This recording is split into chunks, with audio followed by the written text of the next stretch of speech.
आज मैंने किसी को खो दिया पूरे इस जन्म के लिए। हालांकि कभी पाने जैसा, प्यार जैसा, चाहत जैसा कुछ भी नहीं था हमारे बीच, क्योंकि वह मुझे मिला ही तब जब मैं किसी के परिवार की कुलवधू, किसी की पत्नी, किसी की माँ, इन जैसे तमाम रिश्तों में बंध चुकी थी।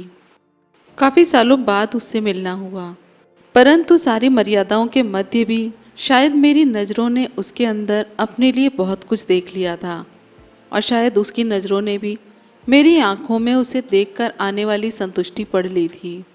आजकल के बच्चे इस संबंध को दोस्ती कह देंगे, प्यार कह देंगे, लेकिन हमारे बीच शायद दोस्ती भी नहीं हुई। ना तो कभी साथ उठे बैठे हैं, ना ही कभी साथ में खाना पीना हुआ, ना कभी साथ में घूमना फिरना, लेकिन फिर भी कुछ तो था ही ऐसा जिसने हमें मजबूती से जोड़ दिया था। कभी समझ में नहीं आया कि इस कुछ को क्या नाम दिया जाए। हमने कभी भी एक दूसरे को स्पर्श नहीं किया, लेकिन बिना छुए संवेदना के लिए भटकते पलों में एक दूसरे का स्पर्श अनुभव किया था।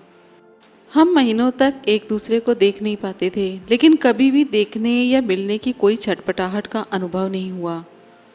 और जब कभी हम कुछ मिनटों के लिए मिलते थे, तो वो मिलना, एक दूसरे को देखना इतना तृप्त कर देता था कि हमें छटपटाने की आवश्यकता नहीं पड़ती थी।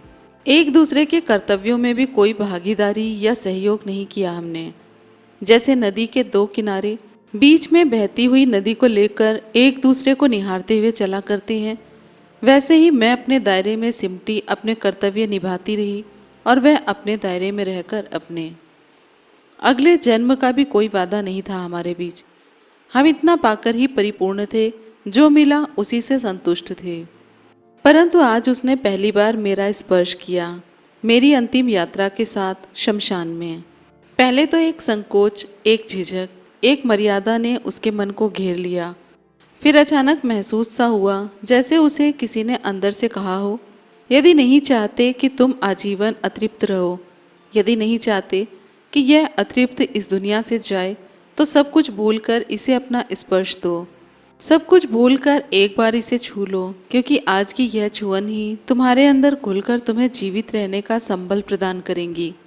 उसे भी महसूस हो रहा था कि उसके स्पर्श की प्रतीक्षा में यहीं इसी प्राणहीन शरीर के आसपास भटक रही हूँ मैं।